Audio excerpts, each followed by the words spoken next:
Saudi আরব বৃষ্টিতে পানি রাস্তা জমে গেছে, গাড়ি সব আস্তে আস্তে চলছে।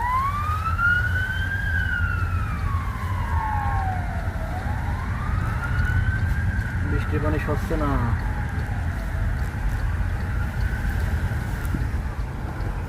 এখন তো আমার প্রাইভেট নিয়ে তো মুশকিল, তো এগুলো যদি পড়িয়ে যায়।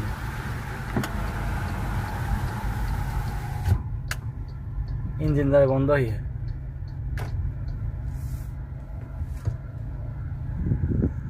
যদি এর মধ্যে একবার পড়ে যায় তাহলে তো ইঞ্জিন যাবে বন্ধ হয়ে। এই জন্য উপর উপর যাচ্ছে আস্তে আস্তে। ওই পাশে দেখ কি অবস্থা, এই পাশে কি অবস্থা।